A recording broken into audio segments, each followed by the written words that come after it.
to work. Let radio and television be at your fingertips. Get news and current events, entertainment, sports, kiddies programs, and more at your beck and call on Al-IyamoyeTv and radio. Just visit and subscribe to our YouTube channel. Follow us on all social media platforms. Then you are a global citizen. Al-IyamoyeTv and radio, voice of the voiceless.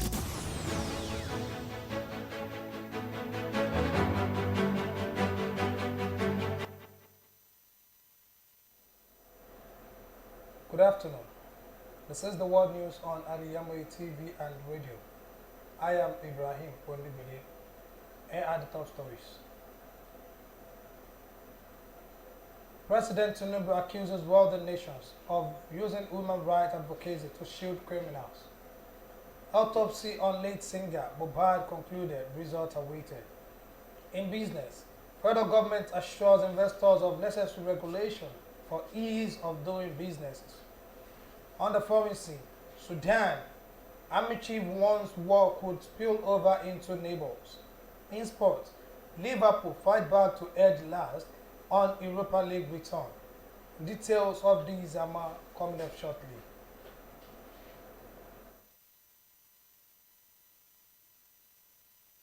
Welcome back. Now the news in detail.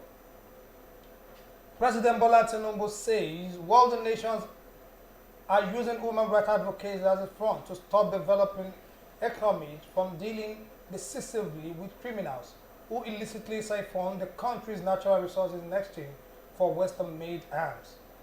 He warned that Nigeria will no longer tolerate injustice from world nation masked as human rights advocacy. The president stated this during a meeting with United Nations Secretary General Antonio Guterres in its office at the organization's headquarters in New York, United States. President Tinubu urged the organizations to channel its resources into collaborating with the government to defeat poverty and uphold democracy in Africa. In response, Guterres said the United Nations system is in the process of a reform that will largely address some of its institutional frailties and lack of decision-making power for the developing world. Vice President Kashim Shettima says the Tinubu administration will ensure the country's fortune gets a massive boost in growth and development. He gave the assurance when he hosted some members of the University of Ibadan postgraduate alumni as well as members of the 1989-1990 set of the National Youth Service Corps, whom he served with in Calabar. Speaking in its office at the presidential villa on Thursday, the vice president noted that the administration impact will urgently be its legacy. Hence, the commitment of the government towards improving the livelihood of Nigerians. Earlier, Professor Oluyemi Arowoshoge, who led the University of Ibadan postgraduate alumni, called on the Tinubu administration to prioritize enhanced agricultural production by promoting an all-year-round agricultural system with focus on value addition.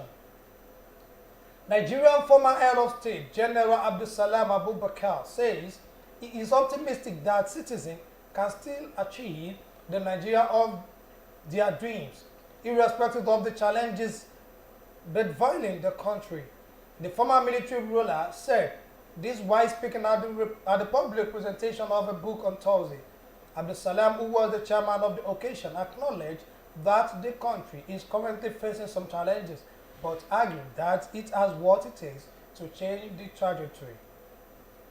The Nigerian Union of Pensioners Southwest Zone on Thursday called on the 6th Southwest Governor to approve 40,100 naira as minimum living pension for retirees in the state. The union also demanded the payment of the backlog of gratitude and pensions owed its members across the state. Speaking after the Southwest Zonal Council meeting in Ado Ekiti on Thursday, the public relations officer of the union, Olusegun Abatan, called for the harmonization of pension for members of the union. The Zonal Council commended Ekiti State Governor Biodun Oyebanji for its effort to change the narrative for pensioners in the state by committing to pay off arrears of gratuity and pensions. The Lagos State Police Command has disclosed that autopsy on the remains of the late singer Ilerioluwa Oladimeji Aloba, popularly known as Mohbad, has been concluded and the result is being awaited. The command spokesman Benjamin Hundeyin disclosed this in a post on his X account, formerly Twitter, on Thursday evening. This is coming out after the police spokesman disclosed that the singer's remains was exhumed from his gravesite in its Berigbe area in Ikorodu for autopsy. Governor of Anambra Chukwuma Soludo has announced free and compulsory education for nursery to junior secondary school 3 in the state. Governor Soludo made the announcement on Thursday at primary school Obosi in Idemili, North local government area of the state. He said his administration is passionate about achieving an all-inclusive education in Anambra. The governor said no child within the school age from nursery to the SS3 should be charged school fee or any other fee to acquire education in the state.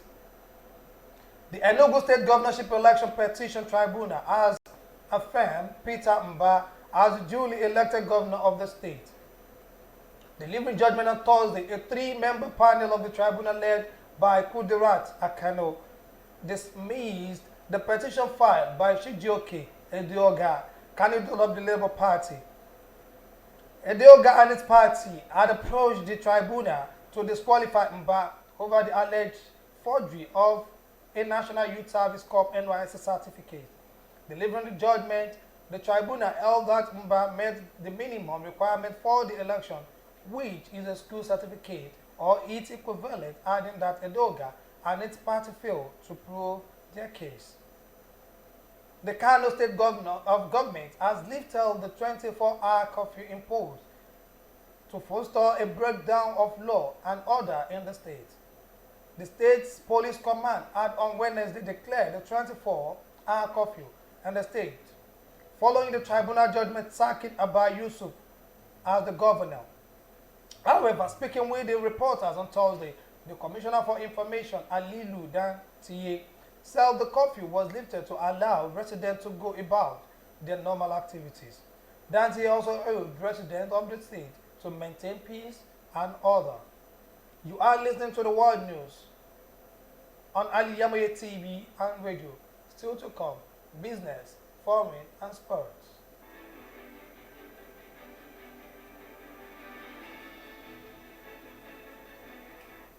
Welcome back to the rest of the news. In business and economy news, President Bola Tinubu has assured prospective investors of his administration determination to adopt necessary fiscal and regulatory measures towards the ease of doing business in Nigeria. At the Nigeria-US Executive Businesses Roundtable, the president said he brought recognized successful Nigerian industrialists and public office officials to share their experience and operational plan, respectively. President Tinubu said this was in addition to all he had done to boost the confidence of the global investment community in Nigeria by reforming the fiscal, monetary, regulatory, and tax policy environment. Also speaking at the event, U.S. Deputy Treasury Secretary Wale Adeyemo said the U.S. is noticing the reforms currently being undertaken by the Nigerian government. Adeyemo, who recently visited Nigeria, said the U.S. will encourage American companies that they want to invest in Nigeria. On the foreign scene, Sudan, the facto leader, has warned the United Nations that its country's war could spill over into neighboring African nations. In a speech at the United Nations, General Abdel Fattah al-Burhan also used the international community as designated his opponent, the Rapid Support Forces, a terrorist group. Speaking to the UN on Thursday, General Burhan said his party was open to speak to appease talk and wanted to put an end to the war and alleviate the suffering of the people, but said the opposition refused. However, in a rare video message to the United Nations, his opponent, General Dagalo, also known as Onigbinde, said he was ready to engage in talks. India has stopped issuing visas to Canadian citizens amid an escalating roll over the killing of separatists on Canadian soil. India said the temporary move was due to security threat. The sporting works artist mentioned in Canada. Tension flared this week after Prime Minister Justin Trudeau said India may have been behind the June 18 killing. India's assembly rejected the allegation, calling it absurd. In the world of sport, Liverpool fell behind for the fourth time in 5 matches this season, but fought back to beat last 3-1 in Leeds in the Europa League on Thursday. 3 second half goal from Darwin Núñez, Luis Diaz, and substitute Mohamed Salah secured Liverpool maximum 3 points on the return to the second tier of European club competition. Elsewhere in the early match in the first round of the group stage, Romelu Lukaku and last year's beating finalist Roma a 2-1 victory at FC Cherif. Super Eagles striker Victor Boniface scored as Bayern Leverkusen crushed Swedish Eken 4-0. Rennes squad parts Maccabi Haifa 3-0 in France. To end the world news on Al-IyamoyeTv and radio, a quick recap of major stories. President Tinubu accused world nation of using human rights advocacy to shield criminals. Autopsy on late singer Mohbad concluded, result awaited. In business, federal government assured investors of necessary regulation for ease of doing business. On the foreign scene, Sudan Army Chief warned war could spill over into neighbors. In sport, Liverpool fought back to edge last on Europa League return.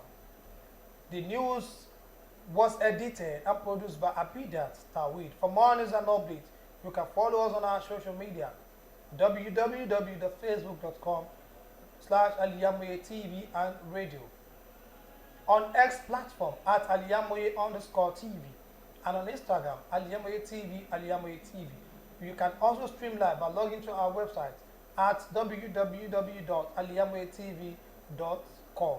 Thank you for listening to the World News. I am Ibrahim Onigbinde.